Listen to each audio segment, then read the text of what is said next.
the latest military news update.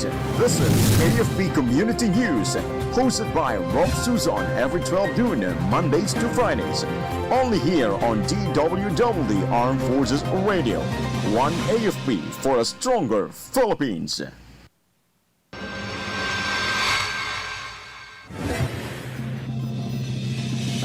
Philippines-Cambodia hold 4th JDCC meeting. More multilateral cooperation ahead for AFP according to S&D. Government assures rice farmers that they will continue buying their produce. LRT-1 operating hours extended by 30 minutes.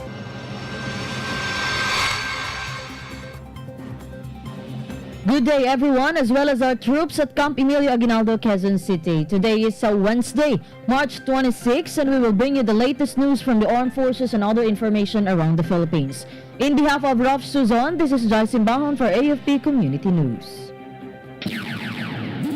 DWDD Armed Forces News. The Department of National Defense successfully hosted the 4th Philippines-Cambodia Joint Defense Cooperation Committee meeting. The JDCC meeting was also attended by the Cambodian delegation led by Lieutenant General Rath Dararoth, Secretary of State of the Ministry of National Defense. During the meeting, Undersecretary of National Defense Senior Undersecretary Ireneo C. Spino highlighted that the JDCC is a testament to the strong commitment of both nations to fostering peace and security within the international community, and also emphasized the significance of the 2017 Memorandum of Understanding on Defense Cooperation between the Philippines and Cambodia. Meanwhile, both the Philippines and Cambodia recognized the value of educational and training exchanges, highlighting their role in fostering stronger ties between the respective armed forces.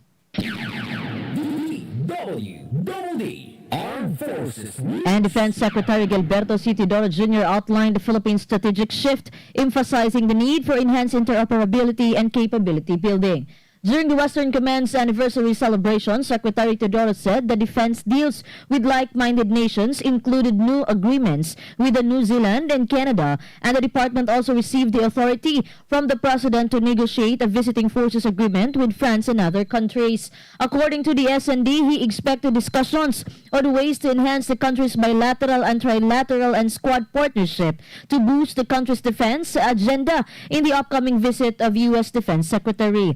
Meanwhile, Secretary Teodoro reiterated the need to interact with the Philippines' allies, its trading partners, and other nations, not only in the Pacific, in the West Philippine Sea, but also in the Indian Ocean and in the Baltic Sea. DWDD Armed Forces News. Armed Forces Radio. For other updates, let us hear the details about B4 aircraft with PCG personnel completes maritime domain awareness flights in Bajo de Masinloc. Go on for the details, Meljoy. Yes, Jai, the Bureau of Fisheries and Aquatic Resources and the Philippine Coast Guard conducted maritime domain awareness flights from Subic Bay International Airport using aircraft RP-1077 to monitor Philippine government vessels providing fuel subsidies and food aid to fishermen in Bajo de Masinloc.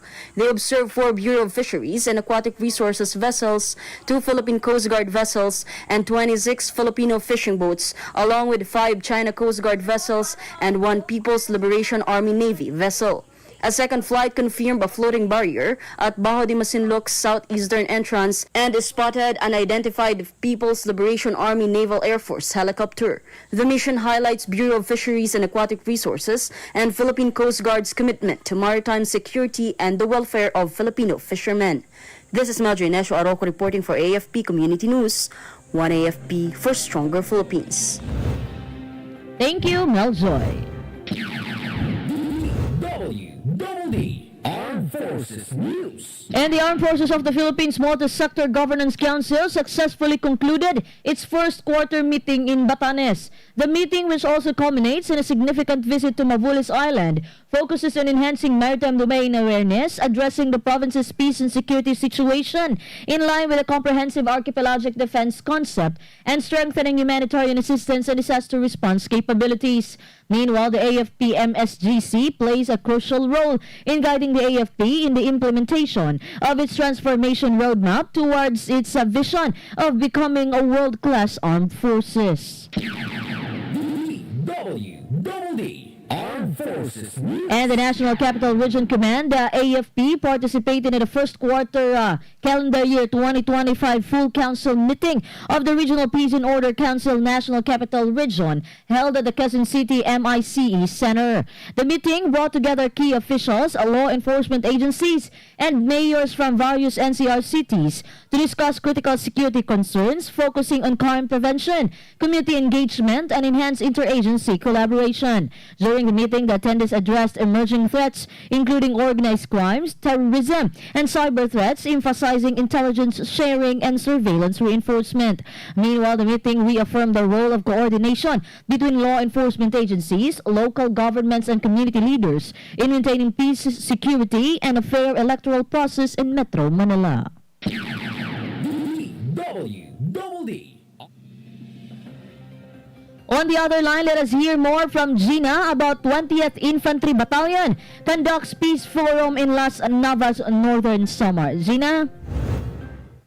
Yes, Jai, the 20th Infantry Wheeled Battalion successfully conducted a peace forum at Headquarters 20IB, Barangay San Jorge, Las Navas, Northern Samar.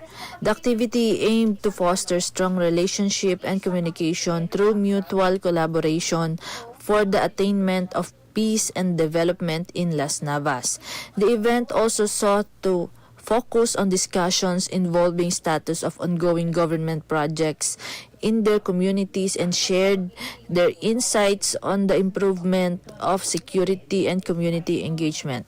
Meanwhile, 20 IB Commanding Officer Lieutenant Colonel Richard P. Villaflor, Philippine Army, emphasized the importance of collaboration between the military, local government, and the community to ensure lasting peace. This is Gina reporting for AFP Community News, 1 AFP for Stronger Philippines. Thank you, Gina. DWDD Armed Forces. And the 19th Infantry Commando Battalion engaged in a series of encounters with the New People's Army belonging to the weakened Sub-Regional Guerrilla Unit, Sub-Regional Committee in the hinterlands of Barangay Cuenco, Las Navas, Northern Samar. The series of encounters results on the tip of civilians who condemned the group's extortion and terroristic activities. The troops have seized personal belongings, documents, and mobile phones that contain high intelligence value. Meanwhile, after the engagement, the government troops immediately launched pursuit operations against the NPA, whose withdrawal route are marked with bloodstains. DWDD Armed Forces News. And for our national news, DWDD National News. Malacanang has assured farmers in Nueva Ecija that the government will keep buying their produce. But Palace Press Officer and Communications Undersecretary Claire Castro asked them to wait for their turn, as the National Food Authority is currently dealing with a long list of farmers. Castro said that all farmers selling their palay need to wait in line because it is peak season now, and that there are farmers who made it first to the list and they will have to be accommodated first. She also assured that if the government runs out of warehouses, the NFA will rent. DWDD National News. Armed Forces Radio. Now let us hear a reporter on the ground about 6th Infantry Battalion holds Dato Salivo Political Candidates Forum. Go on for the details, Angel. Yes, Jai, the 6th Infantry Redskin Battalion of the Philippine Army held a political candidates forum at the 6 IB headquarters, CTO Landing Fish, Barangay Buwayan, Datupiang in Maguindanao del Sur. The said forum was attended by the 601st Infantry Brigade, Dato Salibo Municipal Police Station, COMELEC, Nonviolent Peace Force, religious leader, media, barangay officials, and the political candidates. During the activity, the military and police assured the attendees that Both law enforcement agencies will strengthen the security in the said town to maintain peace and prevent any election-related violence. Meanwhile, every candidate of the municipality of Datos Salibo swore that there will be no disturbance in the coming election 2025. This is Angel Cruz Calmomot reporting for AFP Community News, 1 AFP for Stronger Philippines. Thank you, Angel. DWDD National News. The Light Rail Manila Corporation has announced the extension of LRT1's service starting March 26. This is to accommodate more passengers and improve accessibility for late-night commuters. According to LRMC, the last train from Dr. Santos Station will now depart at 10:30 p.m. or 30 minutes later than the previous 10 p.m. schedule. Similarly, the last train from Fernando Poe Jr. Station will leave at 10:45 p.m. instead of 10:15 p.m. The LRMC President and CEO Enrico Benipayo said LRMC supports the call of the Department of Transportation to provide extended service for the benefit of the riding public. DWDD National News. And child wasting, a severe form of malnutrition marked by low weight or height, has significantly declined in the Philippines. This is based on research by the Philippine Institute for Development Studies. The studies noted a sharp drop in prevalence from 8% in 2013 to 5.7% in 2018, indicating notable progress in combating acute undernutrition. Using data from the Food and Nutrition Research Institute, the researchers identified key factors that contributed to the decline, including wealth status, maternal nutrition, and children's total energy intake. DWDD National News. Armed Forces Radio. And now let us hear more updates from Spencer about the 53rd IB joins Pacific in livelihood workshop for military and community members. Spencer? Indeed, Jai, the 53rd Infantry Battalion joined the Pacific launching of livelihood workshop on bartending and cocktail mixing at the 1st Cavalry Battalion, Armored Division in Upper Bulacan, Lambagan, Zamboanga del Sur. The initiative aimed to provide valuable skills to both military personnel and local community members, enhancing their opportunities for personal and professional growth in the hospitality industry. During the said activity, Jai, the participant received hands-on experience in bartending and cocktail mixing, gaining practical skills vital for careers in the thriving service sectors. Meanwhile, the involvement of the 53rd Infantry Battalion's personnel task marks an important step in fostering collaboration between the military and local communities through educational initiatives. This is Spencer, reporting for AFP Community News, 1 AFP for Stronger Philippines. Thank you, Spencer. DWDD National News. And the Manila International Airport Authority recorded around 4 million passengers in the first 2 months of 2025 at the Ninoy Aquino International Airport. MIAA General Manager Eric Ines said they expect the number to rise due to the expected travel of Filipinos for the Holy Week next month. Ines added that they are expecting 20% to 30% increase in passenger arrival and departure. The agency is also expecting heavy passenger movement as more foreign airlines are eyeing to operate at Dinaiya.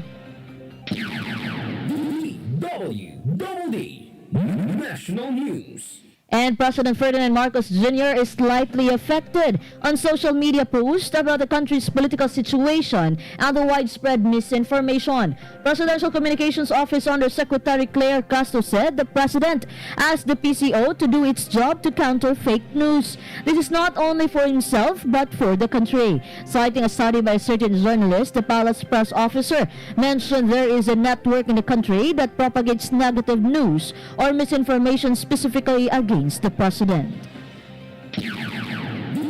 DWDD National News. Armed Forces Radio. We have a report coming in from Ali about 102nd Infantry Brigade joins turnover of loose firearms and blessing of pump boat ceremony in Zamboanga del Sur. Ali? Yes, the 102nd Infantry Igsoon Brigade along with the 53rd Infantry Battalion joined the turnover of loose firearms and the blessing of a newly acquired pump boat ceremony conducted in Barangay Poblacion, Pitugo, Zamboanga del Sur. The ceremony began with a blessing of the pump boat by Reverend Father R.G.B. Pitugo, followed by the turnover of firearms, which was presided over by a representative of the provincial government. In his message, 102nd IBDE Acting Commander Colonel Eddie M. Pilapil, PA, underscored the significance of the ceremony, which symbolizes the sustainment and security of the peaceful status of the Zamboanga Peninsula. Meanwhile, the 102nd IBDS involvement in the activity highlights the unit's commitment to maintaining and achieving long-lasting peace in the region. This is Alali reporting for AFP Community News, 1AFP for Stronger Philippines. Thank you, Ali. DWDD National News. And Philippine Ambassador to Washington, Jose Manuel Romualdez admitted that there are already quite a number of undocumented Filipinos who are being detained or processed for deportation. This is amid United States President Donald Trump's crackdown on illegal immigrants. Romualdez said that quite a number have already been detained and have been processed for deportation. However, he refused to divulge the actual number of illegally staying Filipinos awaiting for deportation, as he wants to keep the number confidential. The envoy once again advised that it is better for Filipinos to just simply voluntarily leave if there is absolutely no chance for them to legally stay. DWDD National News. And the Supreme Court has declared unconstitutional a provision in the implementing rules and regulations of the Social Security Act of 2018 that mandates advance payments by land-based overseas Filipino workers of their SSS contributions for 3 months. The Social Security Act of 2018 mandates that the advance payment of SSC contributions as self-employed is a precondition to the issuance of the overseas employment certificates of the OFWs. Prior to the issuance of an OEC, a worker is technically not considered an OFW yet. In a full court decision written by Associate Justice Maria Filomena Singh, the SC said to enforce compulsory coverage of land-based OFWs through the issuance of OECs is unduly oppressive, unreasonable, and repugnant to the Constitution. DWDD National News. Armed Forces Radio. Let us hear more from Sena about 59th Infantry Battalion joins the celebration of National ROTC and Women's Month in Batangas. Sena? Under the ROTC program of our government, the 59th Infantry Battalion of the 2nd Infantry Division successfully participated in the celebration of National ROTC Month with the theme Youth in Service, Nation in Progress, advancing ROTC for national security, and at the same time, the celebration of National Women's Month with the theme Women in All Sectors, Aangat ang Bukas sa Bagong Pilipinas, which was attended by various colleges from the University of Batangas ROTC Unit, Agoncillo College Incorporation ROTC Unit, and Rizal College of Taal ROTC Unit, held at SM Batangas City. Meanwhile, the soldiers of the 59th Infantry Battalion illustrated the responsibilities of each member of the infantry squad through a static display. The 59th IB will continue to cooperate in this kind of activities to shape the young leaders to become a responsible and patriotic Filipino citizen. This is Sena from Solcom reporting for AFP Community News, 1AFP for Stronger Philippines. Thank you, Sena. DWDD National News. And the Department of Justice has filed a 5.7 billion pesos tax evasion case against 5 Chinese nationals. They are linked to the large-scale smuggling of cigarettes uncovered during a joint operation by the Bureau of Internal Revenue and the Criminal Investigation and Detection Group in Valenzuela and Bulacan last November. The accused face violations of the National Internal Revenue Code of 1997. Following the filing of charges, warrants for the arrest of the 5 suspects are expected to be be issued at the earliest possible time. Justice Secretary Jesus Crispin Remulla commended the BIR for its aggressive campaign against illicit cigarettes, emphasizing that the case demonstrates the government's commitment to protecting the economy from financial crimes. DWDD National News. And legal reforms on gender equality and protection have strengthened the empowerment of Filipino women. Justice Undersecretary Margarita Gutierrez enumerated 3 laws that transform the legal landscape for Filipino women. These are Republic Act 9710 or the Magna Carta for Women, RA 9262 or the Anti-Violence Against Women and Their Children Act, and RA 11313 or the Safe Spaces Act, commonly known as the Bawal Bastos Law. Gutierrez said these laws have further strengthened the fight against sexual harassment because now protection extends beyond schools and offices. DWDD National News. Armed Forces Radio. More updates about 53rd Infantry Battalion conducts screening and recruitment for aspiring CAAs in Zamboanga del Sur. Go ahead for the details, Leonor. The 53rd Infantry Matapat Battalion conducted the screening and recruitment process for aspiring CAA personnel at Headquarters 53rd Infantry Battalion, Major David Sabido Gipo, Zamboanga del Sur. The initiative catered 96 applicants that participated in the rigorous selection process to identify individuals with the skills, discipline, and commitment necessary to support the 53rd Infantry Battalion's mission. The recruitment aimed to acquire competent and service-oriented individuals who could serve as force multipliers in safeguarding remote and vulnerable areas. Meanwhile, 53rd Infantry Battalion Commanding Officer Lieutenant Colonel Rolando Vargas Jr. underscored the significance of empowering local communities by enlisting dedicated individuals who would contribute to sustaining peace and order in Zamboanga del Sur. This is Leonor Tanap reporting for AFP Community News, 1FP for Stronger Philippines. Thank you, Lenore. Let us hear more from Mabes about National Capital Region Command leads successful Iftar initiative, fostering unity and inclusivity. Mabes? Yes, Jai, good morning. NCR Command leads successful Iftar initiative, fostering unity and inclusivity.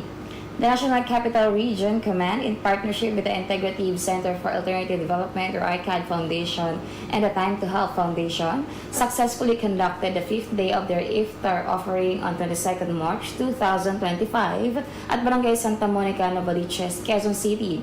A total of 750 hot meal packs were distributed to the Muslim community, reinforcing the values of unity, compassion, and shared blessings during the holy month of Ramadan. This initiative was made possible through the dedicated efforts of 7 CRG, CRS AFP, 11 CMO Battalion, Field Service Group AFP Logistics Support Command, PS-4 Novaliches Police Station, Quezon City Bangsamoro Affairs Service, and the committed volunteers from the Muslim community of Barangay Santa Monica, Quezon City, led by their barangay officials. The series of Iftar offering commenced on 08 March 2025 and is held every Saturday and Sunday throughout the month. This sustained initiative continues to strengthen partnerships and foster goodwill between security forces and the communities they serve. Since the initiative began, it has also received additional support and efforts from the Australian Relief Organization or ARO, 12 CMO Battalion, Youth for Peace NCR, college students from Manila University, and the officials and volunteers from Barangay 384 Quiapo, Manila, and Barangay Cuyat, Quezon City, whose unwavering participation and selfless contributions continue to make this initiative meaningful and impactful. As the Iftar offering series concluded for this year, the NCR Command and its partner remain steadfast in its commitment to fostering inclusivity, interfaith harmony, and meaningful engagement across diverse sectors of society. It sincerely hopes that this act of kindness will continue to inspire future endeavors, ensuring that the spirit of generosity, compassion, and goodwill lives on to the next years to come. This is Mabes Omaga reporting for the AFP Community News. 1 AFP for Stronger Philippines. Thank you, Mabes.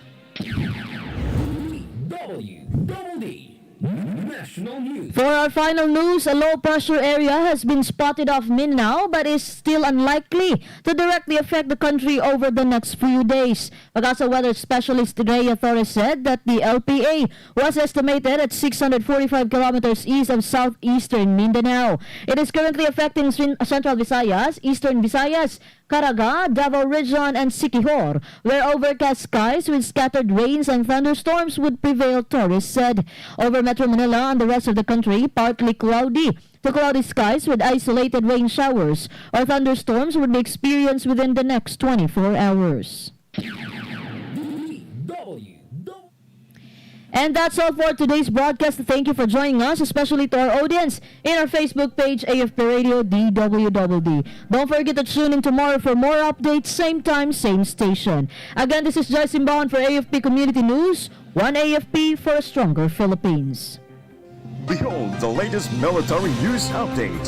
This is AFP Community News, hosted by Rob Suzon every 12 noon, Mondays to Fridays. Only here on DWDD Armed Forces Radio. One AFP for a stronger Philippines. Mga katropa, alam mo ba na ang DWDD 1134 kHz AFP Radio ay ang opisyal na radio station ng Sandatahang Lakas ng Pilipinas na binubuo ng Army, Navy at Air Force na siyang maghahatid sa inyo ng mga balita mula sa ating Armed Forces at iba pang impormasyon. Mga katropa, hanapin at ilike kami sa Facebook, Twitter at YouTube. DWDD AFP Radio, ang boses ng Kawal Pilipino.